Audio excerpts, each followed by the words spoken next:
Chimwa Murombe, the attorney and founding partner from Republic of Zimbabwe. Thank you so much for joining us today. We thank Mr. Meredith Bale, lobbyist and technology advisor to corporations and political circles at highest levels in Los Angeles, USA. Thank you so much for joining with us today.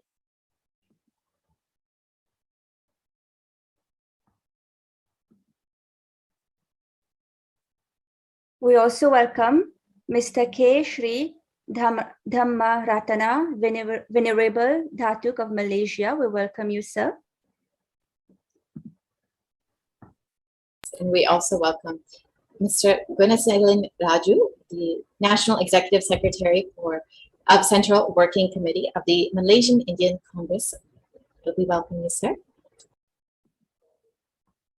We also welcome Mr. Deepan Mitra, Secretary General for World Hindu Federation from Bangladesh. Thank you so much for joining us today. We also welcome Divyansh Patel, Mr. Divyansh Patel, the representative of BAPS Sri Swaminarayan Mandir, Chino Hills, California, USA. Thank you, sir, for joining with us today.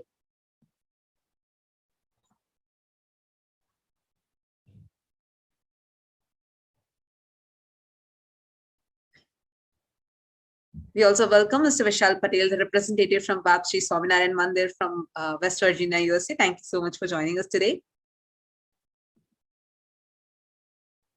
And we welcome Mr. Gopal Salanke, the representative for BAPS Sri Swaminarayan Mandir from Oregon, USA. We welcome you, sir.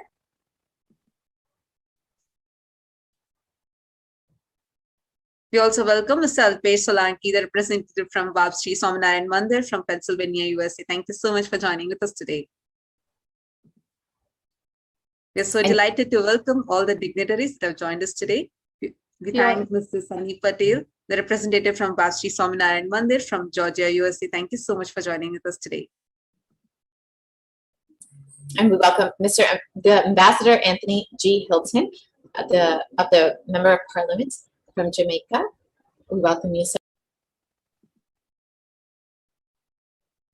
We welcome Mr. Neil Patel, the candidate for Republican primaries for Ohio State from Columbus, Ohio. We welcome you, sir.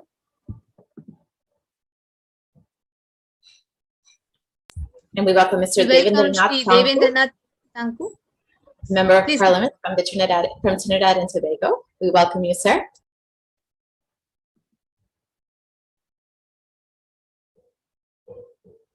We welcome His Holiness Jagat Guru Sri Dilip Ji Maharaj, an NGO representative to the United Nations, spiritual guru, a Hindu monk, interfaith minister from New York, USA. Thank you so much for joining us, Sri Dilip Ji Maharaj.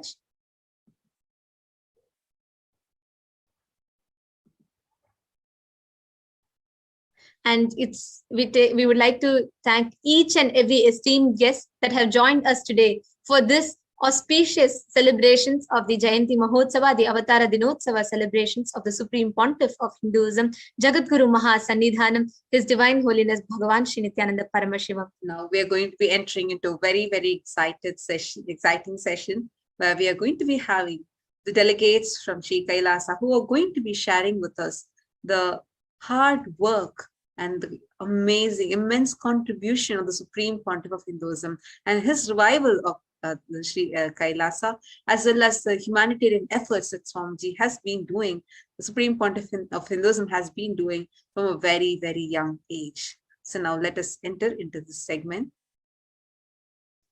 Joining with us, we have Ma Tushi Tirun, as well as Shri Nitya Muktananda, who are going to be joining with us and taking us through this. Thank you so much for joining us today.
Nithyanandam Paramasukhatam Kevalam Jnanamurtim Dvandvatitam Gagana Sadrisham Tattvamasya Ekam Nityam Vimalamachalam Sarvadi Sakshi Bhutam Bhavatitam Trigunarahitam Satgurum Tam Namami.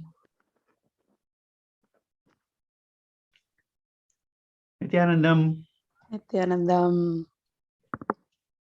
Let me start by introducing myself. I am Sri Nithya Muktananda from Kailasa, USA, and here in Los Angeles. And along with me is Ma Toshi Thurun from Kailasa, Canada. Welcome, Ma Toshi. It's great to be hosting this session with you. Yes, same here. Yeah, excited. Awesome. So today is the continuation of Nithyanandotsava, the 21-day festival of celebration of the 45th Avatara Dinotsava, that is 45 years since the advent of the Supreme Pontiff of Hinduism, Jagadguru Mahasannidhanam, Sri Nithyananda Paramashivam. Today is a very special day in that celebration. Today is Kailasa's Supreme Pontiff of Hinduism, Bhagavan Nithyananda Day. Well, what does that mean? Before I get to that, I really want to welcome everyone who is joined here, who's so excited to see Swamiji, who we call the Supreme Pontiff of Hinduism very fondly. I know everyone is joined here from around the world to join us in this celebration. So I welcome all the Kailasavasis, all practicing Hindus around the world, and especially our honored guests, leaders, ministers, mayors, administrators, diplomats, army generals, human rights advocates, and CEOs from joining us from over 30 countries today. Welcome to all of you. Great. Welcome. Nithyananda Day. It is a special day of global celebration. We are celebrating the Supreme Pontiff of Hinduism and his lifelong effort to preserve, protect, and share Hinduism and the science of enlightenment it represents. Hundreds of cities, countries, and prominent leaders are joining us today in not only celebrating the Supreme Pontiff of Hinduism's contribution to the world, but specifically to gender equality, freedom of religion, and also world peace. And over 30 cities have actually declared today as Paramahamsa Nithyananda Day in their respective places. And Swamiji has done all this great service to humanity for many years, in spite of the continued persecution that he has been facing. So today, we are really honored to have the Supreme Pontiff of Hinduism himself addressing us. And before inviting him, we would like to present a short presentation of a journey, the spiritual journey that Swamiji has taken from his beginnings in Tiruvannamalai, which is the spiritual capital of the world, to where he is right now as the sovereign of the sovereign state of Kailasa, and the enormous work and contribution that he's done, especially to a whole series of Sri Kailasa's Uniting Nations efforts. Let's get to it. Ma Toshi, are you ready? Yes. Fantastic. Let me just share my screen.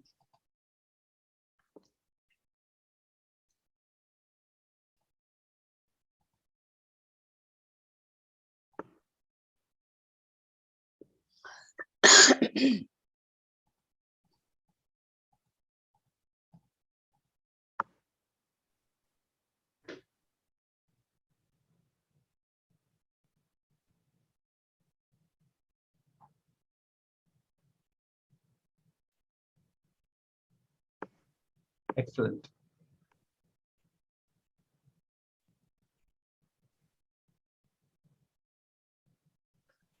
To tell the story of His Divine Holiness, the Supreme Pontiff of Hinduism, to tell the story of his journey, we have to start at the very beginning. The very place where he was born, Tiruvannamalai, which is the spiritual capital of the world, and all the seekers of enlightenment.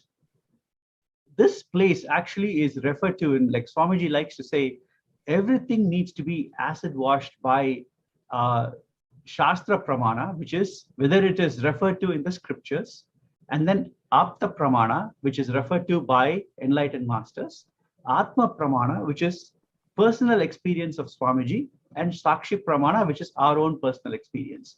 I can say that Arunachala or Tiruvannamalai, Tiruvannamalai is the city. In that, Arunachala is a hill which represents Paramashiva, who is the original author of yoga. He is the original author of the science of enlightenment. So Srimad Bhagavatam talks about Tiruvannamalai, and it says, Darshanat avarasi dasi, jananat kamalalaye, kasyanda maranam mukti, smaranat arunachale, which means there are cities in India which represents the sacred sites where Shiva represents various forms. And if one is born, one comes to visit Shiva and sees the darshan or the view of Shiva in that city, Chidambaram, or if they take birth in Tiruvarur, or if you die in the city called Kasi, all gives you liberation. They all give you liberation. But for many, this may not be possible. So for everybody, even if you remember the city of Arunachala, Tiruvannamalai, you get liberated. That is the power of that city. Also, there is a very famous enlightened master, incarnation of Shiva, who used to live in Tiruvannamalai. His name was Ramana Maharishi. And he wrote a beautiful verse in Tamil. Aduve talam arunachalam, talam yavilum adigam, adu bhumiyin idayam, ari aduve shivan idaya. What he said was, Arunachala is the ultimate holy site of holy sites. It's ultimate place in the world. It is the heart of the world. And it is the place where Shiva resides himself. Swamiji himself has said that Paramashiva has promised the world that he will always reside in Tiruvannamalai in three forms. One, as the Arunachala hill, that you can see the picture of that on your left, as Shivalinga, the incarnation of the physical form of Shiva, you can see that in the middle, and through a lineage of enlightened beings in Tiruvannamalai. And Swamiji comes in this lineage of enlightened beings who was promised by Shiva. So this is the place from which Swamiji was born. Now let's listen from Matushi about his where he was, how he was born, and how he was identified as an incarnation. Matushi. Yes. So Supreme Pontiff of Hinduism not only was born in the spiritual headquarters of the city called Tiruvannamalai in India, at his early age, when he was 3, he was identified as for his avataric mission by enlightened masters, avatar, and adepts. There is a science for these people to be identified for an avataric mission, particularly for Swamiji himself, Yogi Rijaj, Yogananda Puri, and Vidwan Panduranganar, and the 230th Guru Maha Sannidhanam of Tondamandala Adinam. They have been the pillars in the early ages of getting the guidance from various other masters in recognizing Supreme Pontiff of Hinduism for his avataric mission. In 1981, July, he was given the initiation of Bala Sannyas. Bala Sannyas is a child saint. This is how Supreme Pontiff of Hinduism started his avataric mission. Great. So just wanted to re-emphasize that the science of identifying an incarnation is well-known science in Hinduism. And the Supreme Pontiff of Hinduism is the 1008th incarnation of Paramashiva, who is the original author of the yoga sciences, the science of enlightenment. And from the young age, he was trained by all these adepts, all these yogis. And in fact, Swamiji used to say that Yogi Yogananda Puri used to make him do Surya Namaskar, which is an intense yoga practice from sunrise to sunset. And he would make him climb the pillars of the temple of Arunachala up and down all through the day. So that's how intense his training was growing up. And not only did he get trained in yoga, he also got trained in the scriptures by a variety of gurus. He, in fact, at the age of 10, he was directly trained by Paramashiva himself, an incarnation of Paramashiva, Arunagiri Yogeshwara, whose embodiment lives in Arunachala. He met Swamiji on a daily basis for 3 years, and he trained him personally. And this is a very highly mystical experience. And at the age of 10, Swamiji had his very first enlightenment experience at the very hill where you are seeing the picture. And at the age of 16, he was initiated to inherit the entire enlightenment ecosystem of Arunachala. And that initiation was done by Mata Vibhunananda Puri, also called Kuppamat. You can see her picture here. And Swamiji was initiated into sannyas and inheriting this ecosystem, which means carrying on the principles of the enlightenment ecosystem of Arunachala and spreading it, taking it to the whole world.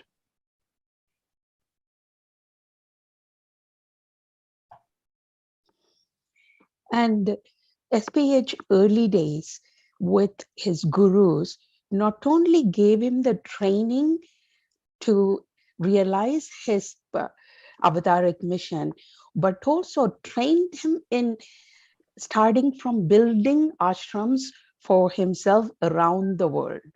So the first picture that you see on the top left-hand corner, that is where SPH was very young. You could see the circle picture is SPH on that black and white photograph.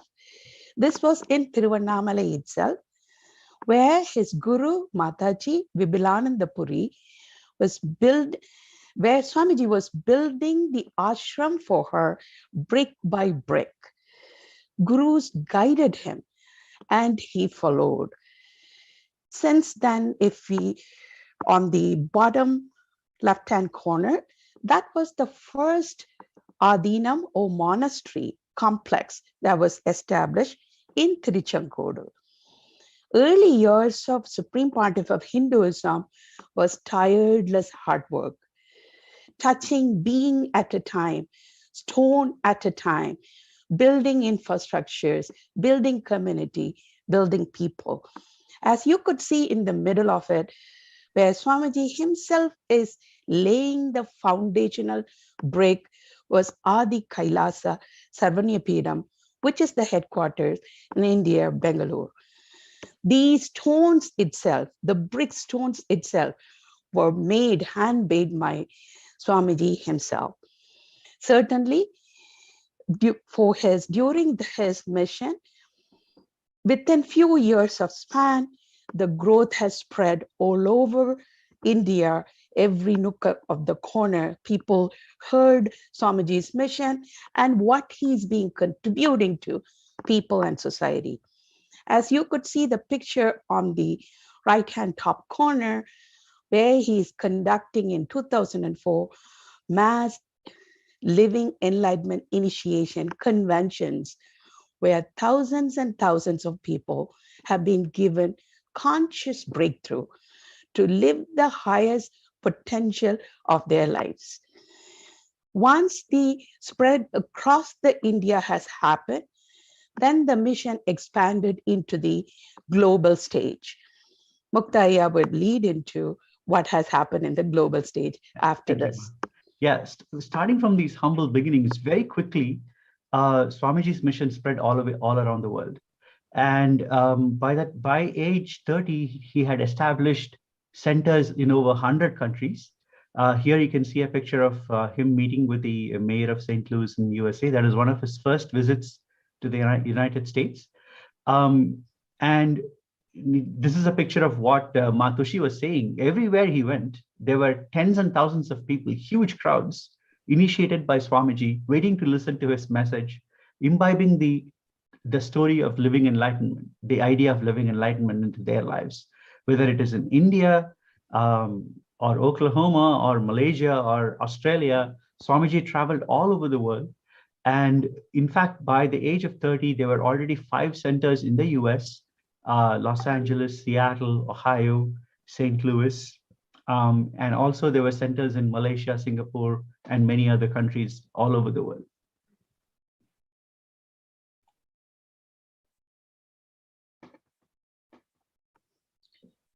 Swamiji was not only having spiritual awakening classes and touching humanity, he have conducted major Hindu festivals. One of them is Kumbh Mela. Kumbh Mela is the largest human gathering in the world. Two such Kumbh Mela was conducted in 2015 in Nasik and 2016 in Ujjaini.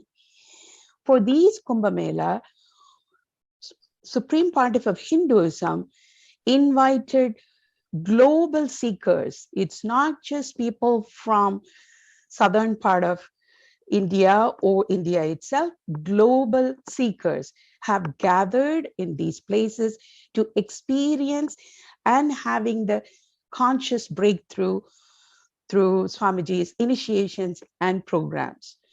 Not only seekers gathered, other monastery heads and leaders of Hinduism gathered to learn and celebrate authentic Hinduism through Bhagavan himself. Matushi, you were saying it's the largest gathering of humanity in the world. Just to understand the scale, there are 130 million people who gather in one place. The number is just unimaginable. And many of them are there just to see Swamiji, just for a glimpse. And we were there in those centers when we were hosting this event. The gate, early morning, it would start. People would wait in long lines, few 100,000 people just waiting to get in, just to get a glimpse of His Divine Holiness, the Supreme Pontiff of Hinduism. Swamiji, as you see, through his tireless efforts, Swamiji began to be recognized as the leader of Hinduism. As we know, we all know that at a very young age, he was ordained as the 233rd Guru Mahasannidhanam, or the Pontiff of Tondai Mandala Adinam, Kanchi Kailasa Sarvagnya Pita. And he is also the current incumbent emperor of Surya Vamsa Surangi Samrajyam. He is the 23rd Guru Mahasannidhanam of Dharmamukti Swargapura Adinam. He was also coronated as the Mahasannidhanam of Kailasa Sonnada Shamala Pita Sarvagnya Pita, which is Madurai Adinam. Madurai Adinam, deserves a special mention. It is the oldest Adinam established in India, and it's directly established by an incarnation of Paramashiva, and the lineage of leaders, of pontiffs of Madurai Adinam have been the incarnations of Paramashiva. On the bottom left, you can see Swamiji being coronated as the Mahamandaleshwar, which is the supreme spiritual head of Mahanirvani Akada, which is the largest monastic order of Hindus in India. And he was also appointed the Acharya Mahamandaleshwar of Atal Akada. It is another organized body of Hindu monks. It's actually the largest body of Hindu monks. And finally, in 2015, a gathering of 1,000 spiritual heads of Hinduism elected His Divine Holiness as the Supreme Pontiff of Hinduism in Bidadi, India.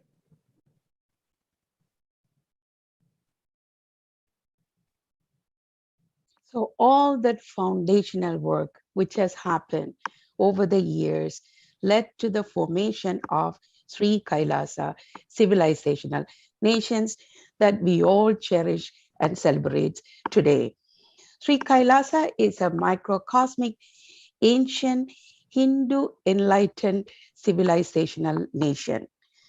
The vision of Sri Kailasa is giving living enlightenment for all of humanity, not just for Hindus, for all humanity. Kailasa's mission is to revive the greatest science of authentic Hinduism, where people can apply it in their life to live peacefully, harmoniously, and achieve the true potential of each of the beings. Mainly reviving the science in various areas such as cosmology, alchemy, biology, mathematics, especially into power manifestations. All of these sciences were practiced freely in over 56 nations across the continent, but are now facing extinctions due to persecution. Even withstanding all the persecution that has come against Sri Kailasa and SPH himself, SPH have revived all these signs across the globe. Swamiji himself is bringing the light for 2 billion Hindus, practicing Hindus, who are waiting to revive and live and preserve the science for the next generations to come. Kailasa do not put importance on territory alone. However, it also have sovereign territory as we speak.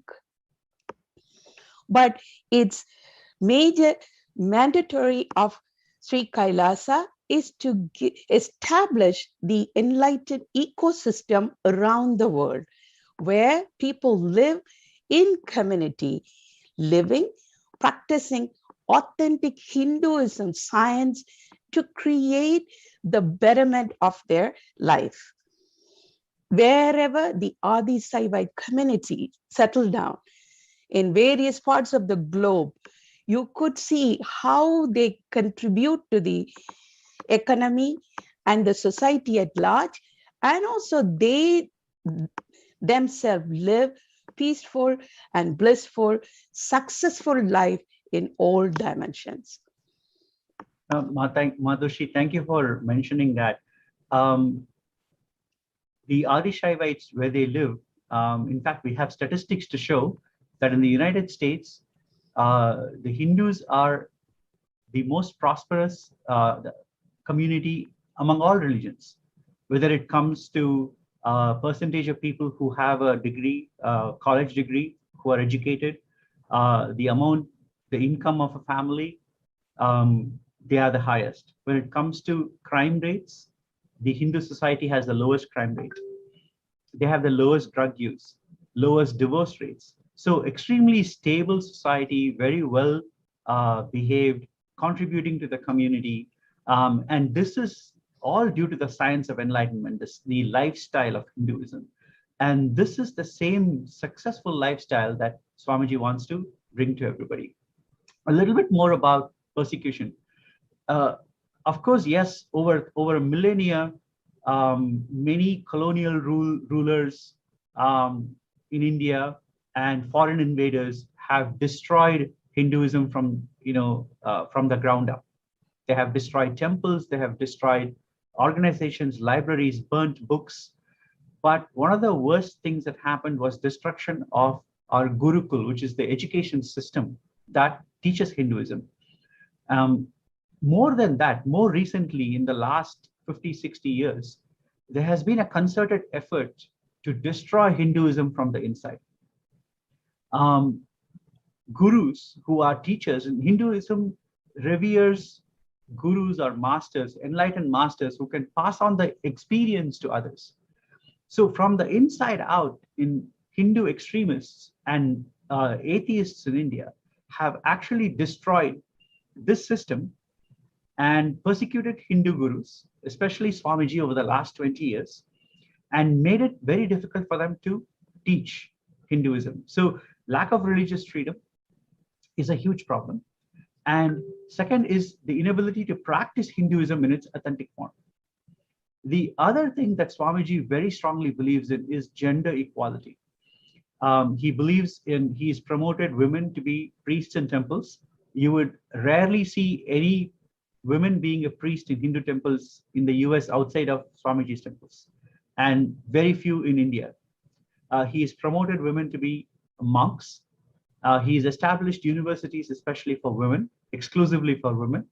So this progressive stance towards gender equality in religion is one of the main reasons why Swamiji is persecuted today. And this is the reason why the extremists have wanted to, even attempted to assassinate Swamiji multiple times. Despite Despite this all persecution that has happened, Sri Kailasa's success is thousands of enlightened ecosystem Yeah. around the world, which is standing tall and spreading day by day to revive the science and give the greater science to humanity. Yeah, it's just unbelievable that in spite of all the lawfare and all the assassination attempts on his life, he has never stopped working on doing things that benefit humanity. Great. Let's move on. So yeah, now we come to the main idea of what we are going to talk about today, right? All the work that Swamiji has done since he was 16 years of age, all of them have been for the benefit of humanity. Of course, we talk about enlightenment science, but enlightenment science needs to include the everyday benefit that people want to see in their lives. And so Swamiji has worked not only for spreading this enlightenment science, he's also worked towards spreading health, education, supporting of women and women empowerment, protecting indigenous cultures, helping, protecting animals and the environment, and also working against climate change, working against terrorism, working against deforestation, helping other communities that are facing lawfare. So like this, I can actually talk about 108 different initiatives. They all are called Sri Kailasa's Uniting Nations Initiative. What does it mean? It means bringing multiple nations together to create these initiatives for the benefit of the world. You all know the Sustainable Development Goals that the United Nations have. So all the Sri Kailasa Uniting Nations Initiative actually align with those Sustainable Development Goals and even expand on them in certain areas. The beauty of this is everything that Swamiji is teaching, whether it is holistic healthcare or amazing economic principles of enabling people to be successful, equality of women, equality of every person, irrespective of what background they come from. These are not just modern ideas. These come from the very basic teachings of Hinduism, which Swamiji has revived, the SPH has revived, and he wants to enable the entire world. So his goal is to use the science of consciousness to benefit all of humanity in every aspect. So individual enlightenment and global welfare are fully connected with each other. So essentially, the Sri Kailasa's Uniting Nations Initiative are, when applied practically, are really the proof that Hindu sciences, which are already time-tested, which will provide lasting solutions to all the world problems, whether it is social, economical, environmental, etc.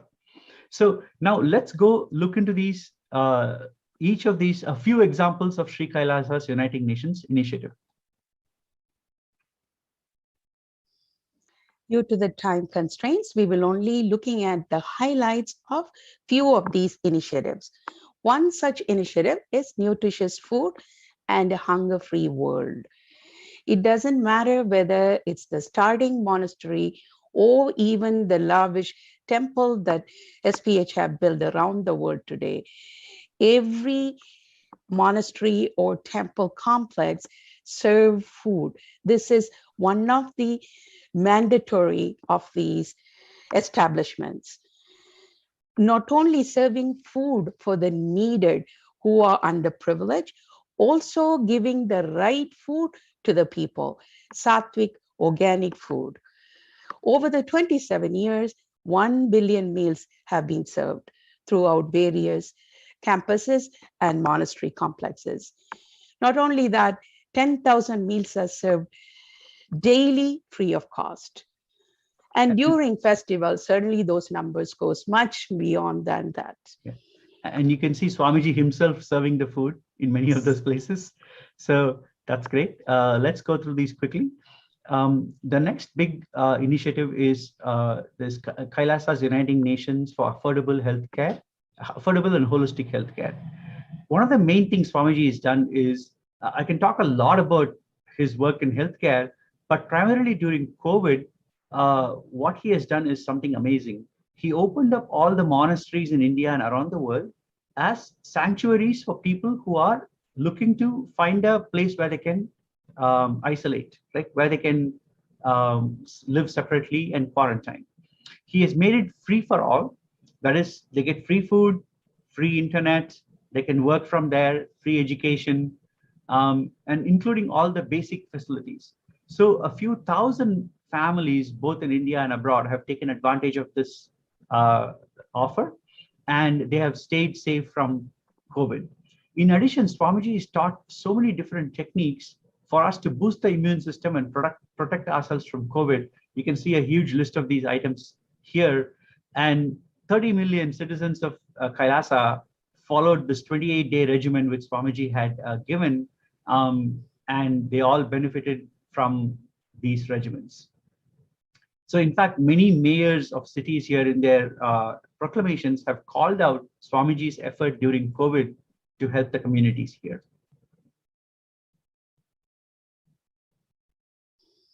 Another Sri Kailasa Uniting Nation efforts is education reform and development.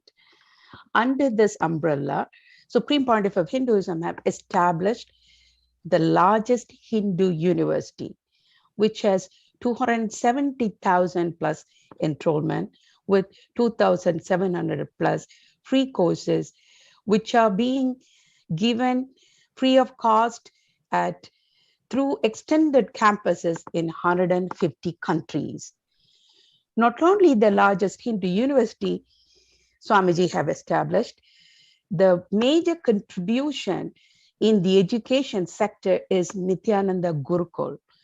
This is a Gurukul system is where kids go and learn, live beside master and learn from a master. This is to guru-disciple education. This education has existed in the past centuries and have been demolished by various other forms of educational system where the new millennium mind thought would be the best education system for the world. But even to this date, the model Gurukul system Swamiji have set up in Bengaluru, Adinam, have shown the benefit where the kids have been groomed to reach their highest potential without having comparison, inner violence, stress. These Gurukul kids are the examples of showing today's world how the ideal education system should be. And the stats also shows more than 50% of these children who have gone through this Gurukul system have 1 to 3 years ahead of their physical age when they sit for board exams. Not only that, 35% of the children have IQs above 130, which being identified in a so-called modern day as gifted kids. These are ordinary kids who were born and brought up to parents, but groomed in the education of Nithyananda Gurukul, which gave this success. Yeah, so wanted to quickly add, I think many people would identify when we say that the colonialization, the colonial rulers, they had destroyed the indigenous education systems, and Swamiji is trying to bring it back, which is extremely critical. So let's move on to the next one, which is the Sri Kailasa Uniting Nations for Protecting Hindu Scriptures. Want to quickly move through this. Swamiji has actually collected ancient scriptures which were actually only on palm leaves. You can see pictures there, which were at the on the verge of destruction. He's collected over 1 million Hindu scriptures, and he's digitized them and uploaded them over like 15 terabytes of digital books and rare manuscripts. And he has done an amazing work. It's all available on kailasa.nithyanandanyanalaya.org. It's free for everybody. Everybody can go look at it, and they are free to do research on it and benefit, take the science from there for the benefit of all humanity. Let's go to the next one. If we have to talk about all the contribution itself, it will take more than a day in detail. We all are waiting eagerly to receive Supreme Pontiff of Hinduism to hear his insights. So the next slides, we will just highlight what are the accomplishments through various projects. This one is peace, global peace and religious harmony. Many initiatives have been done through this umbrella.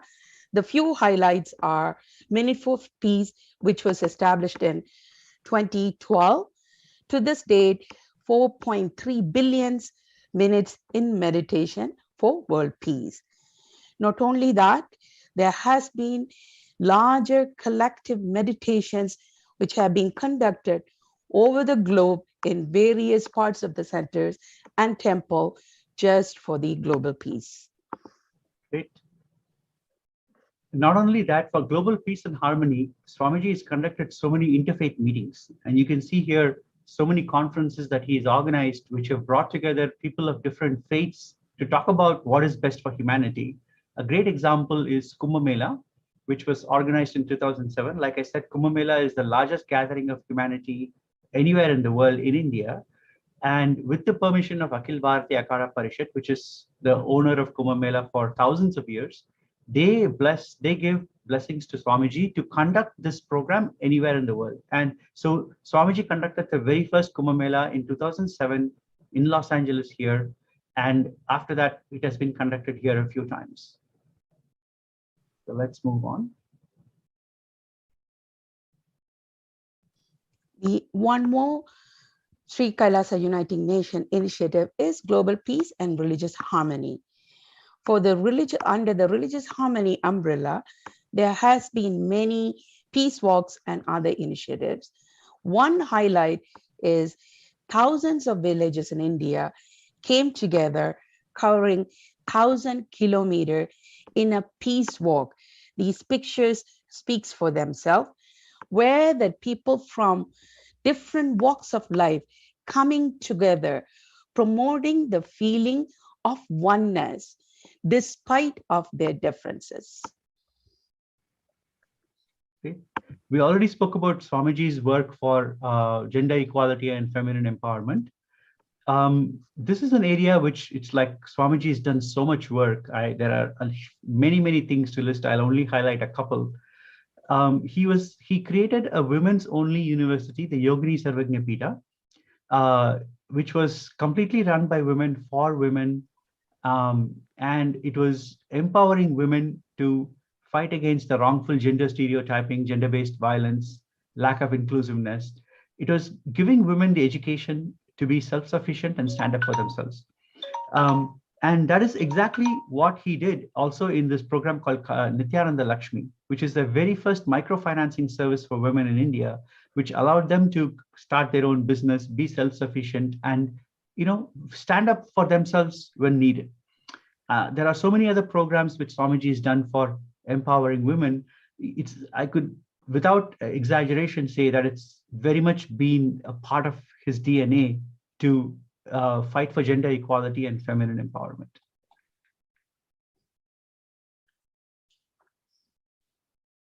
The one more is Sri Kailasa Uniting Nation initiative is yoga. For yoga, Sri Kailasa holds 2 Guinness records, which were established in September and October in 2017. 108 kriyas, scientifically validated kriyas, has been formulated and presented to the people of the world to be healed from 108 major diseases and for its care. Not only it has been presented for the world to practice, teachers has been trained with the authentic yoga science, so they know the context before becoming a teacher themselves.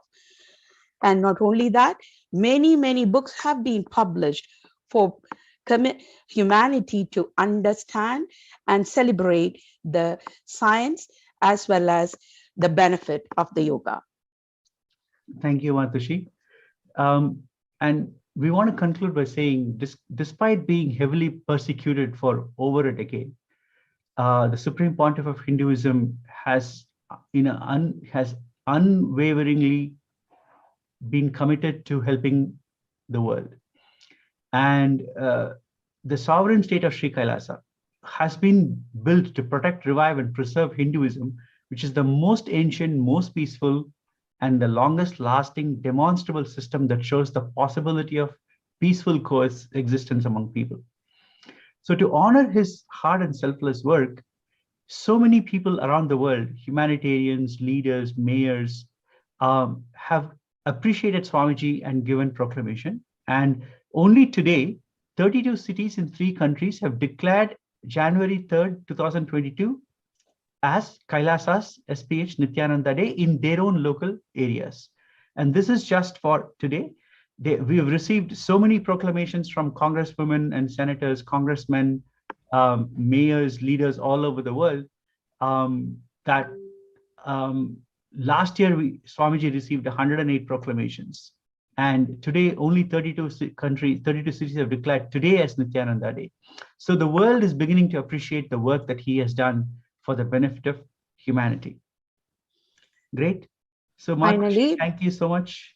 Thank you, Aya, and thank you every one of you who were patiently waiting to hear Swamiji. So certainly we are going to move into that segment. Before that, we conclude with our deepest gratitude for each and every one of you, including the honored guests who are joined with us today.